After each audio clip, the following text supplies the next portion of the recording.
నా కార్ ఈరోజు నటు రోడ్డు మీద ఆగిపోయింది. ఇద్దరు అమెరికన్స్ వచ్చి హెల్ప్ చేశారు. సో ఇక్కడికి వచ్చి కార్ పార్క్ చేసుకొని ఇంకా నా కష్టాలు పడుతున్నా. ఇంకా ఈ టోయింగ్ మామ అయితే వచ్చేసేసి $70 ఇస్తావా, నీ కార్ తీసుకెళ్ళి ఇంటికాడ పార్క్ చేస్తాను అని ఒక ఆఫర్ అయితే ఇచ్చాడు. నా వల్ల కాలేదు, ఏం చేయాలో అర్థం కాలేదు కాసేపు. సో అక్కడే కారు వదిలేసి వెళ్ళిపోయాను. నైట్ వచ్చి మళ్ళీ చెక్ చేసుకున్నాను కారు బాగానే ఉందా లేదా అని. ఎంత ట్రై చేశానంటే నా వల్ల అయినంత ట్రై చేశాను కార్ని స్టార్ట్ చేయడానికి, అయినా అవ్వలేదు. మా ఫ్రెండ్స్ కూడా వచ్చి హెల్ప్ చేశారు నాకు. 2 times వచ్చాము, అయినా సరే మా వల్ల కాలేదు. ఇంకా సరేరా మెకానిక్ని తెచ్చుకుందామని తర్వాత రోజు మెకానిక్ అయితే చూపించాను వచ్చి.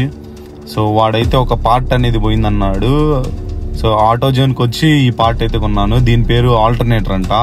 నా కార్ బ్యాటరీ రీఛార్జ్ అవ్వట్లేదు, ఎందుకంటే ఆ ఆల్టర్నేటర్ అనేది ఇష్యూ వచ్చింది. ఆల్టర్నేటర్ పని చేయట్లేదు కాబట్టి తీసుకెళ్ళి మేము మాట్లాడిన మెకానిక్ గాడికి ఇవ్వాలి.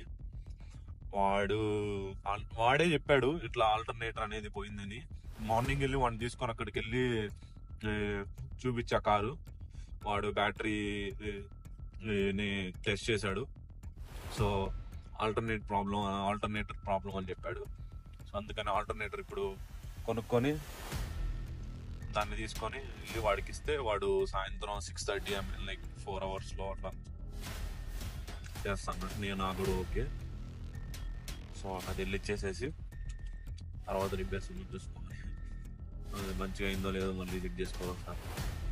అది లైక్ $400 రిపేర్ అవుతుంది, లైక్ 35,000 అలా. సో కారు ఉంటే ఇంతే, రిపేర్స్ ఏమైనా వస్తే గట్టిగానే అది ట్రై చేస్తున్నా. మా ఫ్రెండ్ కారు వల్ల మనం రిపేర్స్ వస్తాయి. ఓకే, చిన్న చిన్న రిపేర్స్ అనేది వస్తుంటాయి, కాకపోతే ఇది కొంచెం పెద్ద రిపేర్ అనే చెప్పాలి. బట్ స్టిల్ కారు ఉండడం అనేది బెటర్ థింగే, ఎందుకంటే it's like basic necessity in US. Car కొనుక్కోవడంలో తప్పే లేదు. ఇలాంటి చిన్న చిన్న ఎక్స్పెన్సెస్ ఉండొచ్చు, బట్ కారు కొనుక్కోవడం అనేది మ్యాండేటరీ అని నేను అంటా, ఎందుకంటే దానివల్ల నాకు చాలా బెనిఫిట్ అయింది. ఇదిగోండి మన కార్ ఇక్కడే పార్క్ చేసా. వాడు బాగా చేసుకొని నైట్ 6:30కి ఇస్తా అన్నాడు. రిపేర్ అయిన తర్వాత కాల్ చేస్తాడు. అప్పుడు వెళ్ళి కార్ పిక్ చేసుకుని చెక్ చేసుకోవాలి మళ్ళీ ఎలా ఉందో లేదో. ఆల్రైట్, వినాయక చవితి రోజు పండగ సెలబ్రేట్ చేసుకోవడానికి వచ్చి ఈ ఆఫీస్ వర్క్ చేస్తున్న ముత్యాలను చూడండి. బ్లాగ్ అప్లోడ్ చేసాను. ఓకే, ఇంకో 2 ముత్యాలు ల్యాప్టాప్లో పడేసి వెళ్ళిపోయారు. వాళ్ళకు కూడా తర్వాత హైపెక్కిద్దాం. నా ఫేవరెట్స్ ఫెస్టివల్లో ఇది ఒక ఫెస్టివల్. వినాయక చవితి పండుగ అంటే ఇక మామూలుగా ఉండదు, హల్చలే. ఇంటి దగ్గర పందిర్లు వేయడం, హడావుడి చేయడం అంతా అదరగొట్టేస్తాను నేనైతే. గోలగోలు చేస్తాను మా ఇంటి దగ్గర. సో ఇక్కడ కూడా మిస్ అవుతా ఉన్నా, మొత్తం ఉండిద్దా లేదా ఇక్కడ కూడా పండగ ఎలా చేస్తారా అని. బట్ ఈసారి విచిత్ర స్టూడెంట్స్ అనేది ఆర్గనైజ్ చేసి ఒక పెద్ద మండపం అన్ని ప్రిపేర్ చేసి చాలా బాగా చేశారు. ఫెస్టివల్ అయితే చూస్తూనే ఉన్నారుగా మీరు. ఒక రేంజ్ లో సెలబ్రేషన్స్ అయితే జరిగినాయి. నేను మాత్రం మస్తు ఎంజాయ్ చేశాను. ఇంకా అది కాక ఫీల్ అవుతా ఉన్నా, మన ఇండియన్ ఫెస్టివల్స్ ఇక్కడ అంత బాగా చేసుకోలేము.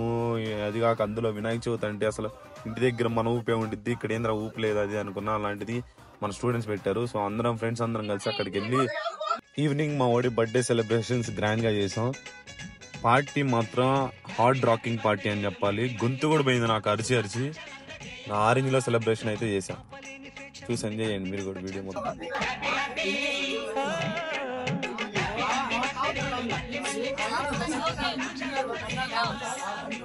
చుట్టాలు వచ్చి వెళ్ళిపోతారు చూసారా, అట్లుంది మా పరిస్థితి.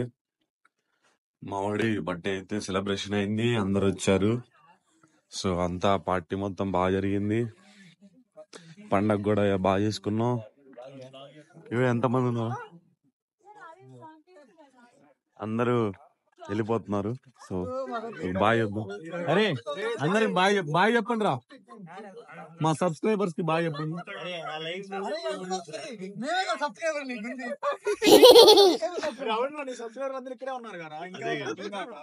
మీరు 200 మందారా? అరే నాకు తెలిసి మీరు చాలా మంది సబ్స్క్రైబ్ చేసుకోలేదురా. మార్కెటింగ్ మెయిల్ ఉన్నాయి కదా, 5-6 మెయిల్ ఉన్నాయి కొత్తలకి, అందుకే మార్కెట్ చేయరా. గురుగారు ఇట్రా. వీడు నా ఫ్రెండ్ అజయ్. మా రూమ్ లో వీడు వీడి వీడి వాళ్ళే ఆగరా చెప్పేది. అరే విన్నే. సో వీడిని రూమ్ లోకి ఇన్వైట్ చేశాను. అప్పటి నుంచి